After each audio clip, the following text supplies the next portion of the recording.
Assalamualaikum warahmatullahi wabarakatuh. Selamat siang menjelang sore.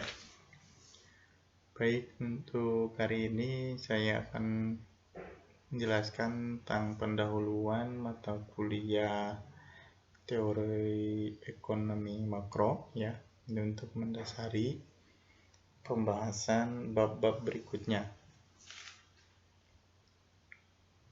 Yang pertama kita bahas yaitu sejarah perkembangan ilmu ekonomi ya, definisi ilmu ekonomi.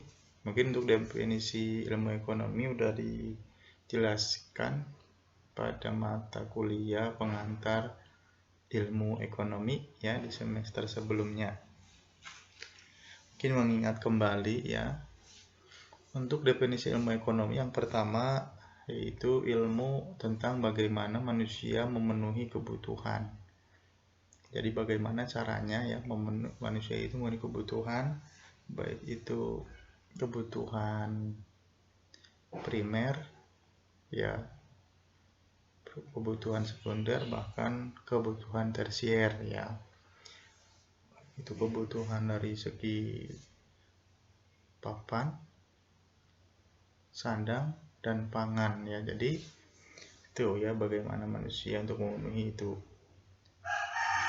Berikutnya, ilmu ekonomi itu juga disebut sebagai ilmu tentang pilihan, science of choice ya. Milih ya, apakah kita memilih kegiatan apa ya, khususnya untuk pemenuhan atau untuk kegiatan ekonomi ya.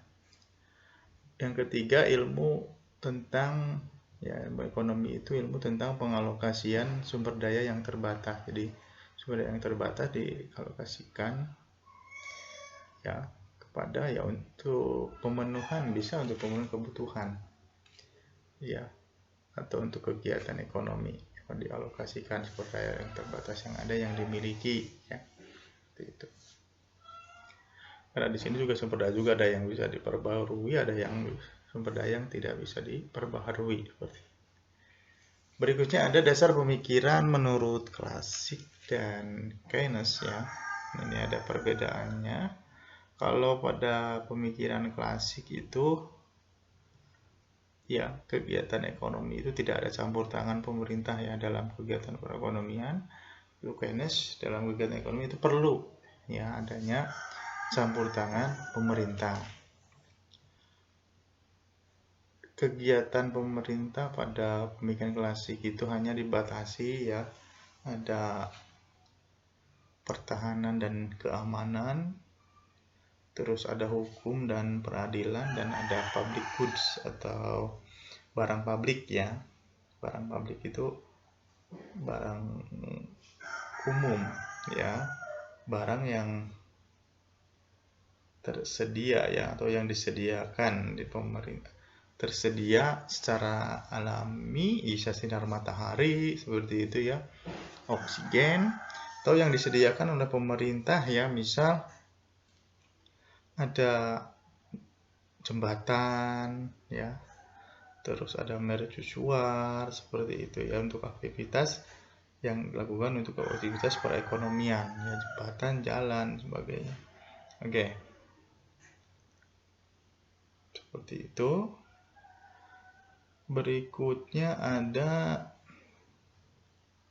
yang Keynes ya, itu ada campur tangan pemerintah ya. Ini bertujuan untuk ya, yang pertama menanggulangi ya pengangguran ya, pengangguran.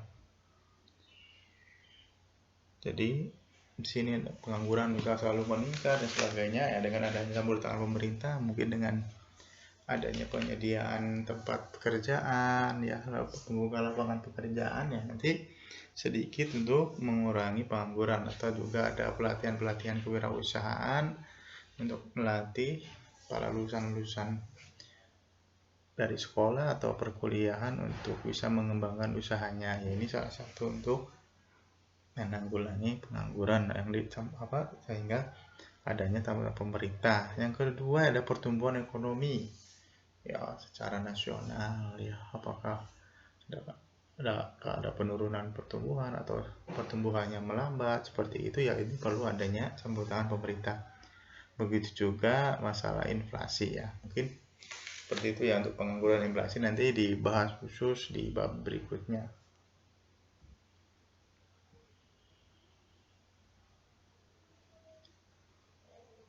Oke.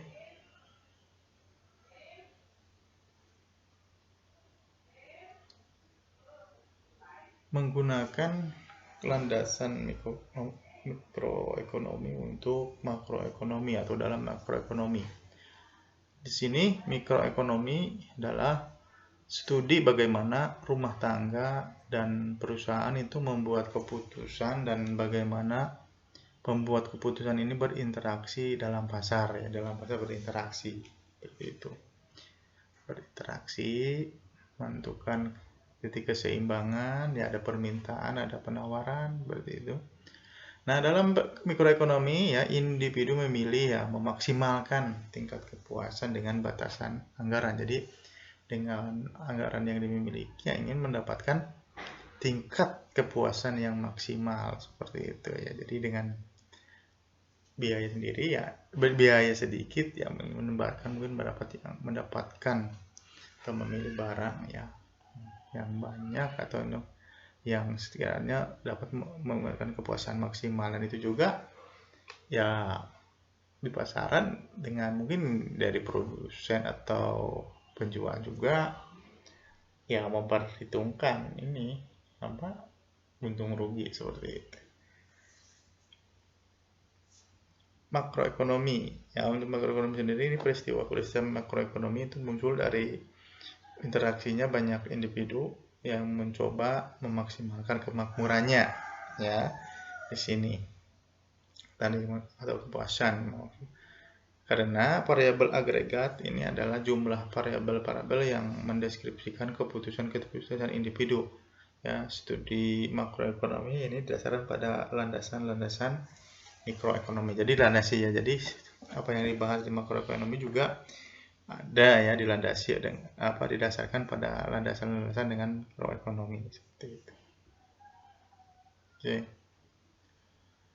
Untuk makroekonomi ya berikutnya ini membahas adanya perilaku perekonomian secara agregat, misalnya membahas kemakmuran ya, jumlah keluar barang dan jasa, dan laju pertumbuhan output, terus ada laju inflasi dan pengangguran, ada neraca pembayaran dan nilai kurs. Untuk mempelajari kondisi perekonomian secara keseluruhan, makroekonomi ini memusatkan perhatian pada perilaku dan kebijakan ekonomi yang dapat mempengaruhi kondisi itu. Seperti ada perilaku konsumen, ada yang investasi, upah dan harga, ada kebijakan fiskal dan moneter, stok uang beredar, anggaran penerimaan dan belanja negara, tingkat suku bunga, dan utang pemerintah. Nah, ini nanti kita akan bahas di bab berikutnya ya. Jadi di masing-masing bab seperti itu kita akan bahas kebijakan fiskal, kebijakan moneter di bab berikutnya ya. Dan yang lainnya juga, ini hanya sekedar pendahuluan. Persoalan-persoalan pokok ekonomi makro ya, perekonomian ini selalu berusaha mencapai tingkat kegiatan ekonomi yang tinggi ya, atau full employment, kesempatan kerja penuh, dan pertumbuhan ekonomi tinggi ya. Jadi kesempatan kerja harus penuh ya, kesempatan kerja penuh, dan ya mengharapkan adanya pertumbuhan ekonomi yang tinggi ya, yang akhirnya nanti adanya kemakmuran dan kesejahteraan masyarakat secara nasional seperti itu. Permasalahan kebijakan ekonomi makro, yang pertama masalah jangka pendek atau masalah stabilisasi. Ini meliputi adanya inflasi, ada pengangguran, dan ketidakstabilan atau ketimpangan neraca pembayaran.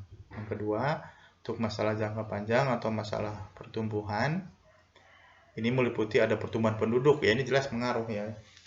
Di tahun 2000 itu baru sekitar 200 jutaan, dan sekarang di 2021 sekitar 266 juta. Jadi tiap tahunnya pertumbuhan penduduk itu meningkat ya. Meningkat drastis ya. dalam kurun waktu mungkin 10 tahun bisa 60 juta ya kenaikan pertumbuhan penduduk itu. Berikutnya ada pertambahan kapasitas produksi dan adanya ketersediaan dan investasi ya. Di sini kapasitas produksi pertambahan ya, karena mengikuti jumlahnya konsumen ya, adanya pertambahan untuk jumlah atau kapasitas produksi. Terus ada dana investasi juga ya, dana investasi juga pengaruh ya itu. Investasi dari luar negeri atau investasi dari pengusaha yang sukses ya, yang penghasilannya tinggi seperti itu. Jadi ini juga mempengaruhi ya ketersediaan adanya dana investasi. Makanya pemerintah ya sedang bagaimana untuk mengusahakan agar banyak investor masuk ke negara Indonesia ya, ini untuk salah satunya untuk pertumbuhan ekonomi di Indonesia seperti itu. Ada pendapatan nasional potensial PS sebenarnya. Pendapatan nasional potensial ini tingkat pendapatan nasional yang akan dicapai. Ini apabila tenaga kerja dalam perekonomian sepenuhnya digunakan. Full employment. Jadi kalau dikerjakan oleh tenaga kerja secara penuh, ini akan tercapai ya. Jadi seperti itu. Jadi kalau sekiranya hanya setengah atau 3/4 ya tidak penuh ya, untuk tingkat pendapatan mungkin tidak tercapai secara maksimal. Berikutnya pendapatan nasional yang sebenarnya. Pendapatan nasional yang sebenarnya ini diwujudkan oleh kegiatan ekonomi pada masa tersebut yang dilaksanakan ya, yang sebenarnya yang sedang dilaksanakan yaitu ya, kalau ini kan nasional, ini pendapatan yang potensial, yang berpotensi ya. Kalau pendapatan berpotensi dan pendapatan sebenarnya, perbedaannya kan kalau potensi ya berpotensi nih. Kalau misal tenaga kerja digunakan secara full, ini pendapatan nasional akan dicapai. Namun kalau tidak, berarti kan pendapatan nasional tidak akan tercapai secara maksimal. Nah, untuk pendapatan nasional yang sebenarnya, berarti yang sebenarnya yang sedang dilakukan.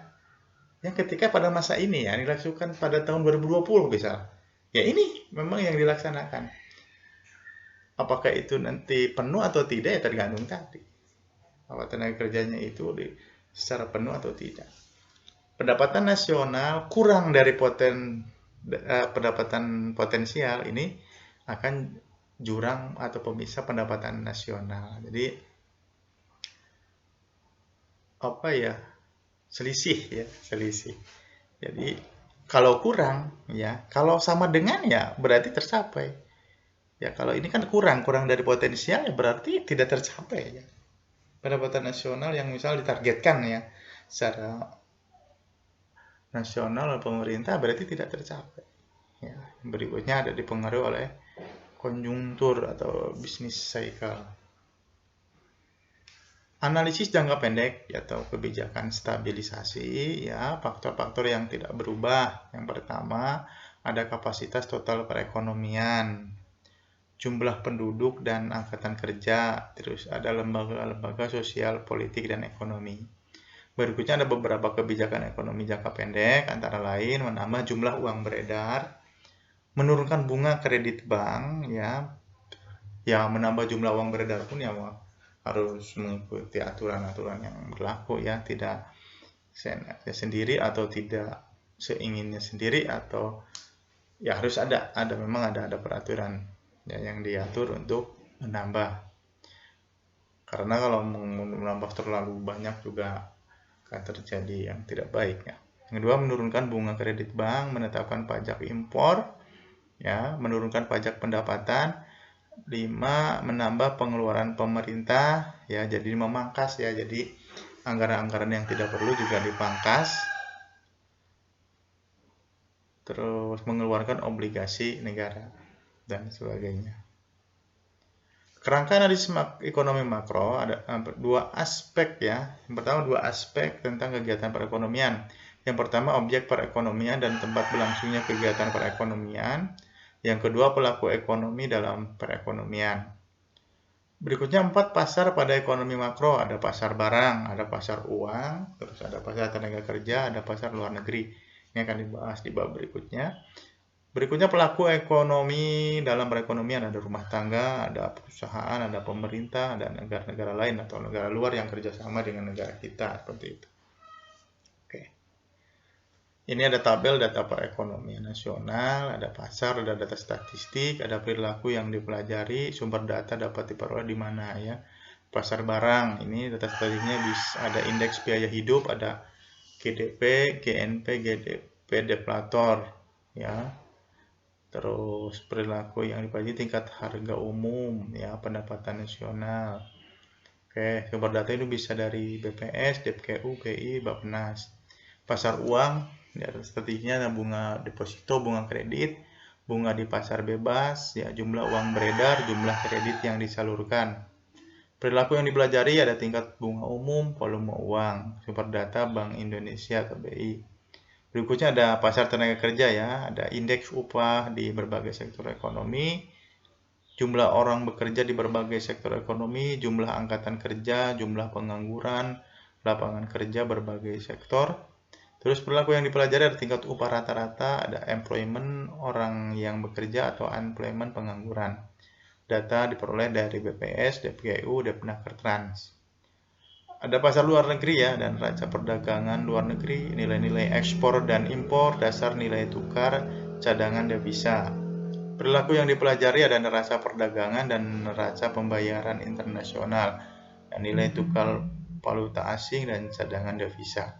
Sumber data bisa dari BPS, DPKU, BI, dan Bappenas. Dan ini akan dipelajari di babak berikutnya, ini hanya pengantar saja.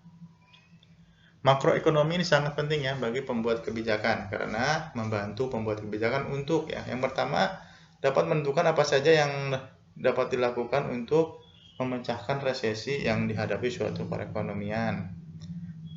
Berikutnya memilih kebijakan dalam meningkatkan pertumbuhan ekonomi jangka panjang. Mempertahankan agar inflasi tetap berada pada tingkat yang rendah dan stabil dalam jangka pendek. Menjelaskan bagaimana perubahan suatu kebijakan mempengaruhi jenis-jenis barang yang dihasilkan di dalam perekonomian. Baik. Berikutnya ada ekonomi makro mempunyai tugas untuk menjelaskan hal-hal berikut ya. Menjelaskan faktor-faktor yang mempengaruhi laju pertumbuhan ekonomi real dalam suatu negara. Berikutnya, faktor penyebab timbulnya pengangguran dalam perekonomian dan cara-cara mengatasinya. Mengatasinya sebab-sebab timbulnya inflasi. Ya ini kayak ini ngabung ya.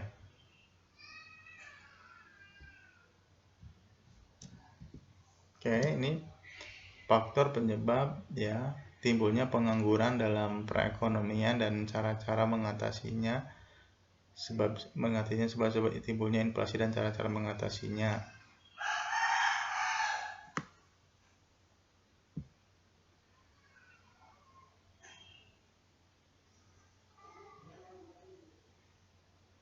Oh ini tutupnya. Oke.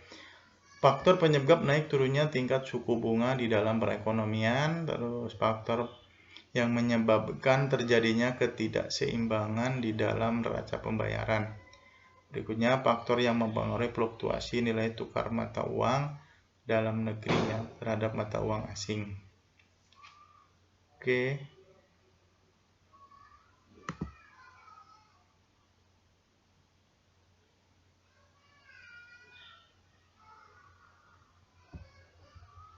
Oke, mungkin itu untuk pendahuluan ya. Oke, sekian dari saya. Kurang lebihnya saya mohon maaf. Assalamualaikum warahmatullahi wabarakatuh.